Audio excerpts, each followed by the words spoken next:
Hello everybody and welcome to Sin City Living. My name is Jason. I'll be bringing you today's episode.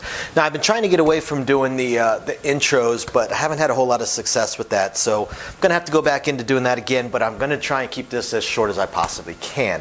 I apologize for how infrequently we've been posting videos the last few weeks. Been working a whole bunch of extra shifts, and then I went in and had eye surgery, so I've been recovering from that and still am. But hopefully within the next couple of weeks, we're going to get back to our usual routine of having a decent number of videos coming out for you guys, especially all those exclusive videos for our patrons. We're really trying to focus on giving you guys some awesome content. So for anybody that is interested in that, just go ahead and check the description of the video down below. And I've had quite a few questions, even though we've had this system in place for a little while, quite a few questions on how you can, how our fans can tip us or show appreciation to us, and you can buy us a cup of coffee. We set up a quote-unquote tip jar for that. Again, just check the description of the video down below if you're curious about that. Otherwise, hope you guys are enjoying things. Please email us with anything, strategies you would like to see, questions you may have, videos you would like to see. If you would like to see us do the true crime stuff again, or just the mob stories on Vegas, or the history of Vegas, or restaurants, anything you might like to see from us, please shoot me an email, sincityliving.lv@gmail.com. We love shooting this stuff for you guys. Otherwise, we're going to jump right into today's video. So for today's video, we want to once again go over an email that was sent to us. This is probably my favorite thing to film, are emails sent to us either with questions or strategies. So please keep them coming. And if you're one of our patrons, send it to us on that site so we can go ahead and make it an exclusive video for you guys. All right, so let's take a look. So this email comes from Brad, and I like the title of the email because he already puts a name for the strategy, Sonic the Hit Hedgehog. So I'm already guessing that this is some type of possibly a regression strategy. When you start looking at number of hits, possibly some sort of regression strategy, but we shall see. So he says it's for a $15 table. Okay. $15 table, as we talked about in one of our other videos. That's fairly common. It's difficult to find. It's almost impossible to find a $5 table nowadays, even way off the strip.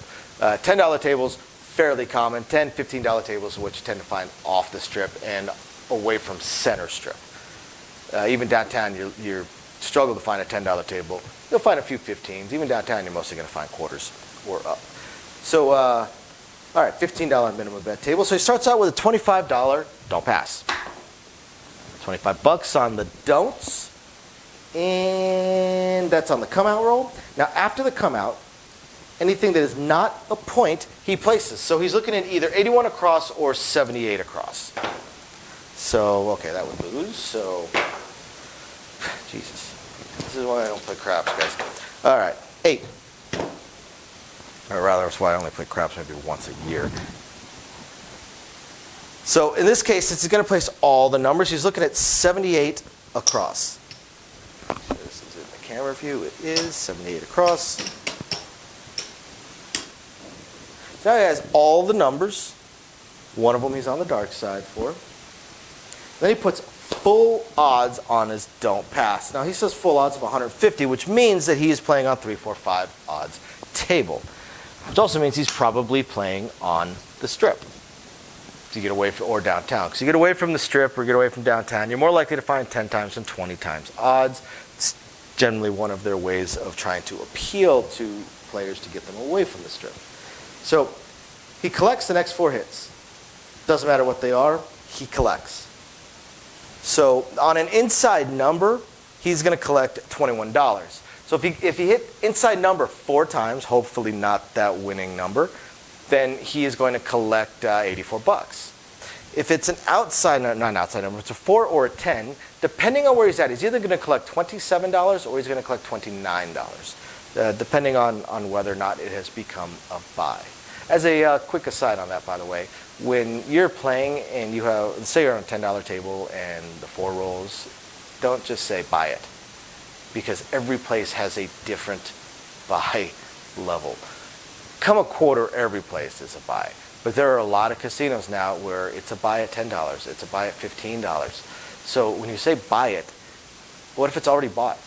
They're just going to give you your $19 for your $10 buy bet / place bet. So don't just say buy it. Tell them what you want to press it up to.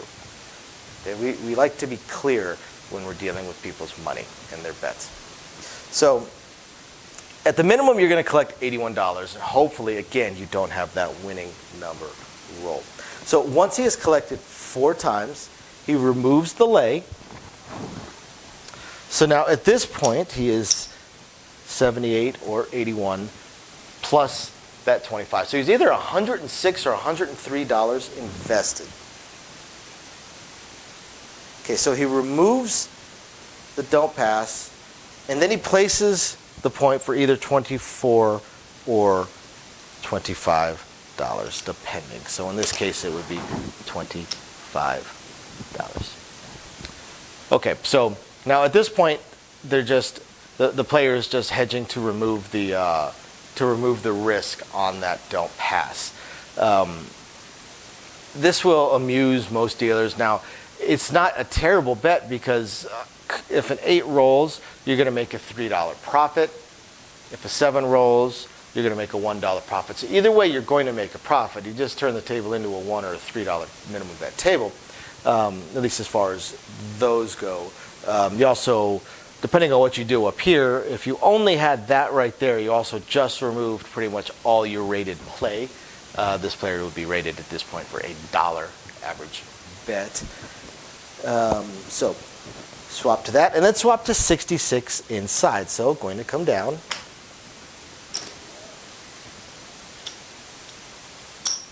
Let's see. 66 inside.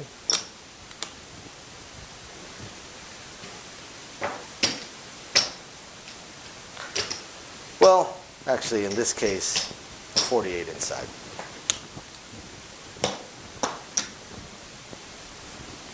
So now they are basically in for $48. So this player would still be getting almost $50 rating.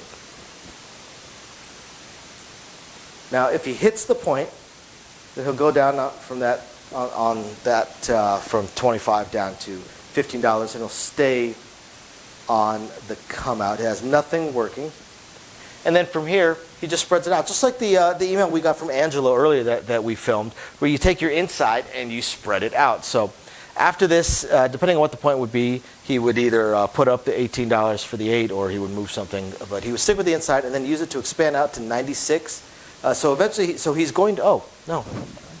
I am sorry. Even though he is placing the point, it looks like he still would do the inside 66 inside. So he does like to include the point with his placements. And then spread out to 96, and then either power press, collect, power press, whatever he wants to do. Says it's a good strategy for short rolls and cold tables. Well, it is and it isn't. You've got your $25 don't pass. You throw in your $150 max lay on it.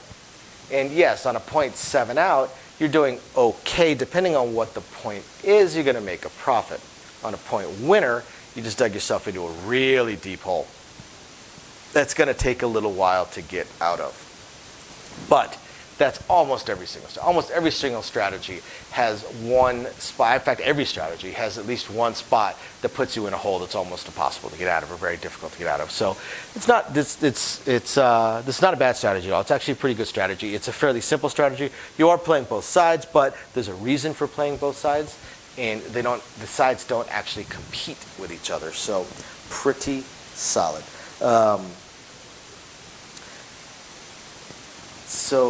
Yeah, that's it. And Brad does mention that is the weakness, is the quick wins. It doesn't happen super often, but it certainly does happen, and it always seems to happen with the weirdest timing. We'll have a super cold table for 2 hours. This happened last night. Super cold table for hours. One player switches to the dark side. The player with the biggest bankroll switches to the dark side, starts playing big money. The next shooter that has a $10 pass line bet or $15 pass line bet, no odds, no place bets, goes come out roll, winner. come out roll, winner. Come out roll, number, winner. Come out roll, number, winner. It's insane. It seems to happen so much. But there you guys go. That is Brad's strategy, Sonic the 4-Hit Hedgehog. Thank you guys very, very much for watching. Hope you guys find this interesting, illuminating, enlightening, or at least just plain fun. We will catch you guys next time. Bye now. Thank you everybody for watching today's video, and as promised, a little bit more detail on things that we are working on. So again, we want to continue trying to expand the channel. We're really hoping to be able to add roulette as soon as possible, and then some video keno, video slots, stuff along those lines. Unfortunately, it ate up almost all of our cash, paying off all of our bills during the month of January while we were down. And now that the holidays have ended, YouTube's payouts have dropped significantly. So we're kind of treading water here as far as all that goes. Do have a lot of things we want to add, though. Not just those things, those additional games, and hopefully some carnival games and such like that. But the live streams. The biggest problem right now with the live streams is with 3 jobs combined between the 2 of us, 4 if I include the 20 to 30 hours a week I'm putting into the YouTube channel. It's very, very difficult for me to have a day and time that I can commit to doing the live stream every single week, because we also have our very young child to take care of. But I'm trying to figure that out. I'm thinking it's probably going to end up being on Monday nights or Tuesday afternoons, or possibly both. I intend to do at least one live stream exclusively for our patrons, and then another one on the YouTube channel. So possibly both days. We also have a few other things that we really want to attempt to move forward on. I'm just running into either time or skill set issues. I do want to eventually have a website going for us. I did used to program websites over a decade ago. A lot of things have changed, and I just don't have that time. And not a whole lot of knowledge on the current state of building websites, hosting what sites can host, and how to build up the e-commerce stuff. So if anybody has any skill sets along those lines and would like to answer some questions or just help us out, shoot us an email, sincitylivingLV@gmail.com. Also, I really hope to be able to start adding some exclusive stuff from Sin City Living, logoed shirts, hats. I'm looking to get custom dice made, even custom layouts made, although those would be pretty expensive. But I know zero about e-commerce and drop shipping and anything along those lines. So if you have any skill or knowledge in that area, please email me. I would love to ask you some questions and see if you can answer a few to help me figure out how to get that going. Same thing with designing our logos. I had some logos designed, very, very small logos, unfortunately, not big enough to blow up to put on t-shirts and stuff like that. And again, I know I know nothing about logo design, graphic design, any kind of websites that could do it. I literally know nothing. So if you have any skill or knowledge in that area also, please email me, and you're willing to answer some questions, please email me and let me know. I'll admit I don't even know where to start as far as asking some questions, but I'm sure I'll ask a few, and that'll trigger a few more, so on and so forth. So yeah, there's that, and of course we do hope to continue to improve our AV setup, but I am an AV moron, so also right there, if you have any skill sets or knowledge in that area, please email me, and are willing to answer some questions. Please email me and let me know. We would love to help. Otherwise, again, thank you everybody for watching, and we're very excited to continue bringing you our videos. Bye now.